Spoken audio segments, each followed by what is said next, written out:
लड़का काम पे से आ रहा था। तो इसके लड़के ने गाली गलौज करी, उसने मने करा अकेले ही था मेरा, तो उनका तो घर रहेगा, तो उसके ऊपर भी इन्होंने मारपीट करने लगे। मेरे देवर का भी सर फटा है, लड़की का भी फटा है, इन्होंने पैर फट गया है, दुरानी के हाथ टूटा है। मेरी भतीजी है, वो रेफर कर दिया, उसके सर में चोट है ना, उल्टी नहीं आई है, आंखें सूज गई हैं, जबड़ा है पूरा, इसका हिल जाएगा। तो वहीं पे सुलझा देते, अब ये मार पिटाई झगड़े है। हमारे घर में तो कोई आदमी नहीं है, जबकि मेरे पापा नहीं है।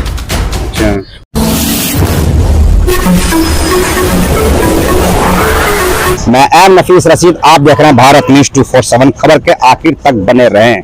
किस तरह आजकल दिल्ली के अंदर यानी कि लगातार देखा जा रहा है कि वायलेंस हो रहा है और बड़े स्तर पर हो रहा है, यानी कि अगर ये कहा जाए कि लॉ एंड ऑर्डर की धज्जियां उड़ रही हैं।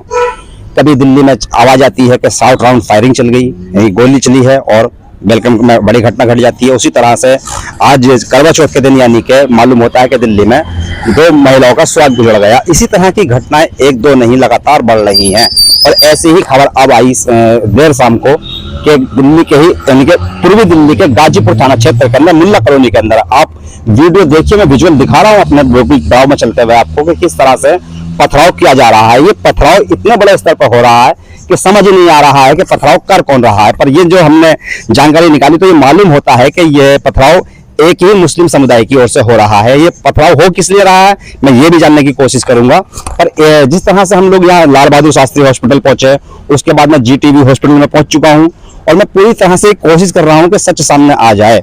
हालांकि मैं पुलिस के बयान पर भी यह कह सकता हूं कि पुलिस का कोई आधिकारिक बयान नहीं आया है, पर उससे पहले जो घायल लोग हैं, जो हमें खबर मिल रही है कि दोनों ओर से कम 10 से 12 लोग घायल बताए जाते हैं।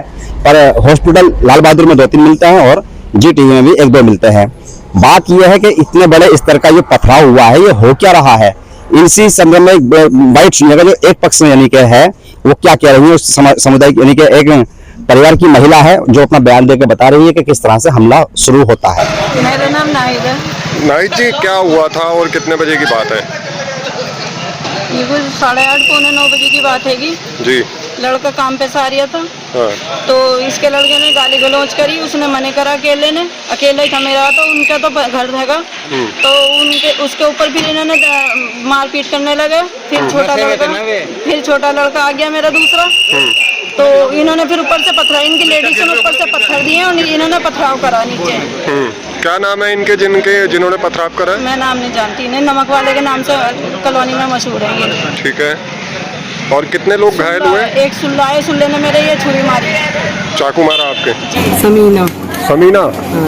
क्या हुआ था और कब की बात है ये बताओ, थोड़ी आईडी नीचे करो। ये अभी की बात है, कितने बजे की? करीब 9 बजे की, 9 साढ़े 9 बजे की बात है। क्या हुआ? एकदम ही वो रिक्शा लेके लड़के जा रहा था गली में, तो बहसबाजी करने लगे कि रिक्शा उसको निकाल दी है सरियों पैसे, इस पैसे क्यों निकाली है सरियों पैसे, मेरा घर बनने आया है, अंधे हो क्या। हम मजदूर आदमी, हम तो रिक्शे से काम करते हैं अपना। किसी का वो खाली कर रहे थे कमरा, वो पैसे लेने देने थे कि तुम खाली करवाते हो, मुझे पैसे दे देते हो, इसलिए आते हैं। और मेरा आदमी भी नहीं, मैं सब्जी बेचती हूँ, सब्जी के पैसे लूट लाट के ले गए, सारी सब्जी बिखेर गए। और 2-3 बार चढ़ाई करी, 2-3 बार पथराव कर दिया और फिर औरतें आई, मैं थाने चली गई लाल बहादुर, तो वहाँ से फिर औरतें आ गई, औरतें फिर गाली देने लगी और मेरी लड़की को यहाँ से 4-5 को GTV रेफर कर दिया है, ना ले रहे लाल बहादुर में। अच्छा, ये लोग कौन थे? ये सुनवाई नहीं है हमारी, तो बिल्कुल भी सुनवाई नहीं कर रहे। कैसे पैसे वाले हैं, इसका बाप कमाता सो दिया। इनके मामू के लौंडे भी खालिद नाम दो BC बना हुआ लौंडा, तो इन्हें BC लौंडे बुला लिए एकदम मारने के लिए। पूरी आधी रोड भरा हुआ था, पथराव पे पथराव चल लिया है। पुलिस वाले आ गए, जब उन्होंने पिस्टल निकाली अपनी, जब वो पीछे हटे हैं यहाँ से, नहीं वो हट ही नहीं रहे थे, उन्होंने ये कह दी मैं गोली चला दूंगा यहाँ से, जब वो लोग हटे पीछे। अच्छा, कितने लोग इसमें घायल हुए हैं? कम से कम हमारे घर से 5-6 जने घायल हैं। कहाँ? एक मिनट, कहाँ चोटें लगी? आईडी नीचे करो यार थोड़ी। एक मेरे देवर का भी सर फटा है, लड़की का भी फटा है, इन्होंने पैर फट गया है, दुरानी के हाथ टूटा है, नंद का भी हाथ में लगी है, कई जन इनके चोट लग गई। ये लोग घर पे थे, तीनों लोगों की लगी है, सबके एकदम चलाने लगे। अच्छा, अभी जब पुलिस आई फिर उसके बाद कोई गिरफ्तारी हुई, किसी को पकड़ा क्या इनमें? उन्हीं लोगों को ले गए हैं या नहीं ले गए हैं, पता नहीं लगा है मुझे अभी। बरेड़ी बोरी के ऊपर से निकाल दी तो उसी बात पे। इसी बात पे ही लड़ाई हुई थैली के चक्कर में, और कोई लड़ाई नहीं है। बस आके लोनियों कपड़े हल्के फाड़ दिए, लोनियों से चिपट गए एकदम आके। जब तो उस लड़की मेरी ड्यूटी करती है, काम करती है, बाप है नहीं, मैं यहाँ सब्जी बेचती हूँ, बाप नहीं यहाँ। ठीक है, पैसे मजदूरी कर करके अपना पेट पाल ले। ठीक है, अपना नाम बताइए। मेरा फरहाना नाम। फरहाना जी, क्या हुआ था उस टाइम, आप कहाँ थे? मैं दवाई लेने आई थी यहीं पर ही, तो मैं यहीं खड़ी थी। तो वो 3 लड़के थे, मेरे भतीजे से मुशावर हो रही थी। मेरे भैया ने थप्पड़ मार के उसको अंदर ले गए, भैया भी ले गए, भाभी भी। तो मैं उस लड़के से बोली, मैंने तू जा, बात खत्म हो गई। वो ले तो गई, मैंने बात खत्म कर। तो वो चढ़े जा रहे, गालियाँ देने लगे, कह रहे बोटियाँ बना देंगे, घर में घुस के मारेंगे। मैंने भैया तू जा, हाथ जोड़। मैं हाथ जोड़ रही, मैंने तू जा, तो मेरे डंडा मारा उसने, लोहे का पाइप था उसके हाथ में। बस इतने में ही फिर जब वो चिपटे जा रहे हमें मारने को, तो बरसाने लगे, तो इधर से भी इन्होंने मारना शुरू कर दिया। पहले उधर से मारना शुरू हुआ हमारे साथ। ठीक है, क्या नाम है इनके जिन्होंने पत्थर बरसाए? खालिद है, अफजाल है, इनके लड़के हैं सारे। और जो अभी सीरियस बता रहे हो? सीरियस मेरी भतीजी है, वो रेफर कर दिया। उसके सर में चोट है ना, उल्टी नहीं आई है, आंखें सूज गई हैं, जबड़ा है पूरा, उसको हिल जाएगा। और अभी पुलिस से कोई बात हुई आपकी, अधिकारियों से कोई बात हुई? अभी कुछ नहीं सुनवाई हो रही। और ये जो जिन्होंने पथराव शुरू करा, ये पथराव जिन्होंने शुरू किया, ये क्या पकड़ लिए गए हैं या फरार हो गए? पता नहीं, इनका पता ही नहीं चला। सुन लिया, ये महिला बता रही है कि इसके परिवार के भी कई लोग घायल हैं। दूसरा पक्ष का भी इन्हीं का जानना बड़ा जरूरी होता है। इनमें भी कई लोग हैं जो अपने बयान दे रहे हैं, वो भी सुनिएगा। और इसी तरह मैं आगे बढ़ते हुए पहुंच चुका हूं यानी कि GTV हॉस्पिटल।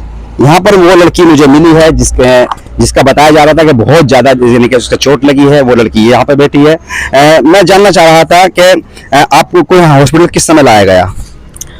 टाइम वही आपका 12-1। अच्छा, तो ये झगड़ा जो हुआ है, दोनों तरफ से पथराव हम देख रहे हैं बराबर चल रहा है। ये पथराव हुआ किस समय शुरू हुआ और किस बात पे हुआ? मेरे चाचा का लड़का काम करता है, सामान वामान थोड़ा सा उठाने का, जैसे घर शिफ्ट करता है। वो हमारा पैंडल वाला रिक्शा है, तो सामने वाले का गाड़ी है 2-2.5 लाख रुपए की, तो वो लेकर आ रहे थे। तो उसके चक्कर में ये हुआ कि थोड़ा सा स्पेस नहीं हुआ, तो वो कहने लगा चल फकीट पे थोड़ा सा साइड हो, तेरी औकात नहीं है मेरी बाइक के साइड से निकलने की। उल्टा कमेंट पास किया, जिसकी वजह से दिक्कत हुई। और सेकंडली उन्होंने ये बोल दिया कि तुम नीची बिरादरी का फकीर हो, हमेशा फकीर रहोगे, तुम्हारी औकात बता देंगे, हम चौधरी हैं, चौधरी का क्या गुमान है तुम्हें बता देंगे। ये मुस्लिमों में होता है? मुस्लिमों में तो बिरादरी होती नहीं है कहते हैं, या होती बिरादरी?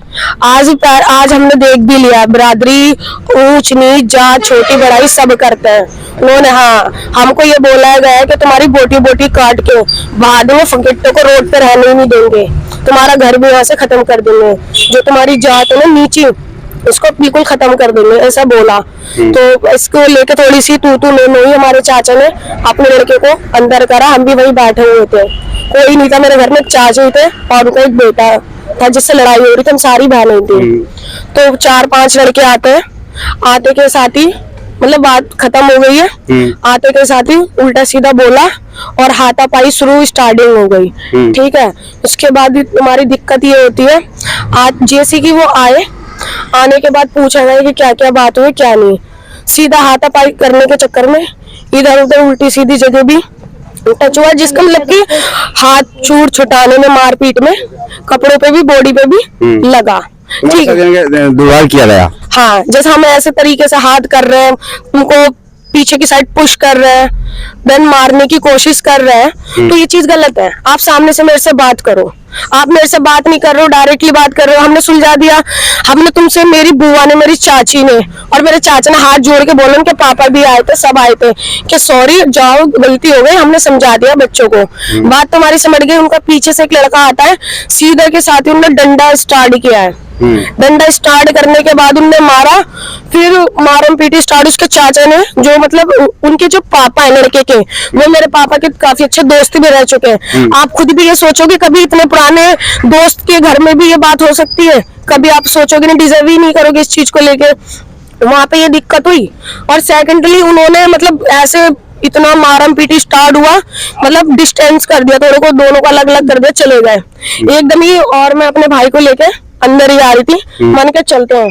तो मैं ऐसी पहले तो एक बार तो उन्होंने अंदर ईंट मार दी, और मैं एक बार ऐसी खड़ी तो सामने से एकदम ईंट मारी है, जो कि मेरा पूरा सर वर पे और मेरा यहाँ आंखों में दांत, मेरा नाक वाक, मतलब सभी जगह मेरे को बहुत ज्यादा चोट आई है, जिसकी वजह से उन्होंने बोला है एक्सरे वगैरह के लिए, सारी चीज के लिए बोला है। बहादुर से तुमको रेफर किया गया है जीटीवी के लिए? मेरे को जीटीवी के लिए रेफर किया गया है और बोला है कि एक बार देखना चाहता है। अगर सर पे चोट लगी है, चोट लगने के बाद अगर पेशेंट के नाक से खून या कान से खून या वोमिटिंग्स नहीं आते हैं, मतलब फिर पेशेंट की जान को खतरा होता है। इस वजह से उन्होंने मेरे को यहाँ पे रेफर किया है। मेरे दांतों में भी चोट है, मेरी पूरी बॉडी में चोट है। अच्छा, तुम बता रही थी कि भाई कोई जिस्मानी हमला किया गया, तो कितने लड़के होंगे अंदाजन जो मान के 4-5 थे, 4-5 लड़के थे, हम घर में ही थे, बात सिमट रही है अपना। ऐसा ये कैसे मान सकती है, या ये तुम्हें मालूम है कि एक ही उस दूसरे परिवार के वो सारे के तरह? देखो जब मेरे लोग होंगे। नहीं, आप एक बात बताओ। हाँ। मेरे पापा के काफी पुराने दोस्त, मान के चलो मेरे पापा की मतलब 45 से 50 के आसपास की एज थी। एक्चुअली मेरे पापा नहीं है, मेरे पापा के वो दोस्त थे, हम बहुत टाइम से जानते हैं, उनकी फैमिली को भी जानते हैं, उनकी फैमिली में कौन कौन जन है, कौन है। पीछे उनकी मामी भी रहती है, मामियों के भी 10-15 लड़के हैं, वो सारे थे। हमने नहीं चाहा, देखो हम आपको अपना समझते, तभी तो हम हाथ जोड़ के माफी मांग रहे, चलो कोई बात नहीं, बच्चों से लड़ाई हो गई, हमने हाथ भी जोड़े, बात सिमट गई। अगर तुम ये सोचते कि हमारी पुरानी रिश्तेदारी, दोस्त के बच्चे हैं, दोस्त का संबंध अच्छे हैं, तो वहीं पे सुलझा देते। अब ये मार पिटाई झगड़ा झगड़े है, हमारे घर में तो कोई आदमी नहीं है, जबकि मेरे पापा नहीं है। अच्छा, मेरे पापा नहीं है, मेरा बड़ा भाई अलग रहता है, मेरी बुआ का भी घर अलग है, हम ही 2-3 फैमिली है, जिसमें ज्यादातर हमारी बहन ही है हम। अच्छा, और हमारी बाहर दुकान है, और हमारी सारी दुकान का सामान फेंक दिया। हम गरीब है, कहाँ से खाएंगे, हमारा वही सहारा है, कहाँ से खाएंगे, किसी को गरीब को इतना सताना चाहिए। क्या कारोबार करते हैं आप लोग? हमारी सब्जी की दुकान है। अच्छा, और वो लोग क्या करते हैं दूसरे? उनका बिजनेस है, थोड़ा बाहर, थोड़ा ऊंचे लेवल के लोग हैं, जिस वजह से वो चाहते हैं कि हमारे पर दबदबा बने। ऐसा कुछ नहीं, देखो चाहे हम कम। जब झगड़ा हुआ तो मैं जानना चाह रहा था कि पुलिस किस समय आ गई थी, किसने बुलाई पुलिस को, या वैसे ही मतलब सबने शोर मचाया तो पुलिस किसी ने बुला लिया? हमने भी देखो फोन भी हमने भी किया था, और हमें दूसरे का नहीं पता, हमने भी बहुत किया, पथराव बंधनी। और मेरी एक बहन उसमें प्रेग्नेंट थी, उसको ऐसा सुना कि पुलिस पहुंची जब भी पथराव बंद हुआ है? बिल्कुल, जब पुलिस पहुंची, ये लगा लो क्या पथराव बंद नहीं होने का राजी है, उन्होंने गन निकाली है बाहर, पुलिस ने गन निकाली है बाहर। अच्छा। तब जाके हमें भरोसा है ना पुलिस वालों पे। अच्छा, और क्या, और मेरे को इंसाफ चाहिए, मेरे को लेना है। ये तो एक बात और मुझे जाननी थी कि जब अंदर कितने देर तक ये पथराव चला होगा? मान के चलो आप आधा 1 घंटा। उनमें से कुछ लोगों को पहचान सकती हैं आप, या जो सीसीटीवी कैमरा बोल रहा वही है? मेरे सामने आप लेकर आओगे ना, मैं पहचान लूँ, बेशक नाम नहीं पता, मैं शकल से सबको जानती हूँ। चलिए, ये वो लड़की है जिस पर हमला किया गया। बहुत सारी बातें हैं जो अभी निकल के सामने आएंगी। पुलिस के लिए बड़ी जांच का विषय है ये। थाना खास करके यानी कि क्या कहते हैं, गाजीपुर पड़ेगा ये। अब बात ये आ रही है कि जिस तरह मुझे ये मालूम होता है कि भाई यहाँ पुलिस के पहुंचने से पथराव रुका, उससे पहले पथराव नहीं रुक रहा था। कई लोगों से हमने मालूम किया तो यही बताया जा रहा था कि पथराव बढ़ा ही जा रहा था। और कुछ लोगों का तो यह भी मालूम हुआ है कि बाहरी लोग भी उसमें, यानी कि जैसे कि सफर करने वाले लोग होते हैं, रास्ते से गुजरने वाले होते हैं, वो भी शामिल हो गए। यानी कि वाकई में ये भीड़ दिखी जा रही है। हालांकि ये बड़ा भीड़ वाला इलाका है और मेन गली है ये मुल्ला कॉलोनी की, पर इस तरह का पथराव कहीं ना कहीं ये दर्शाता है कि लोग कितने बावले होते जा रहे हैं और पुलिस का डर खत्म होता जा रहा है। सवाल कई सारे और भी हैं। मैं कोशिश ये करूंगा अपनी ओर से कि जितने भी इस यानी कि घटना से यानी कि लोग जुड़ रहे हैं वो सबके सब सामने होने चाहिए। और पुलिस को सभी ये उम्मीद की जा सकती है कि पुलिस निष्पक्ष होकर कार्रवाई करे, क्योंकि कहीं ना कहीं ये लग रहा है कि पब्लिक जो है ना सहम गई है। जिस तरह दिल्ली में आए दिन घटनाएं हो रही हैं, पूरी तरह से यानी कि शांति भंग हुई पड़ी है और हर तरफ से आवाजें आ रही हैं, कहीं लड़ाई झगड़े, कहीं दंगे, कहीं गोलियां। तो ये बहुत बड़ा चिंता का विषय है। मैं एम नफीस रशीद, आप देख रहे थे भारत न्यूज़ 247।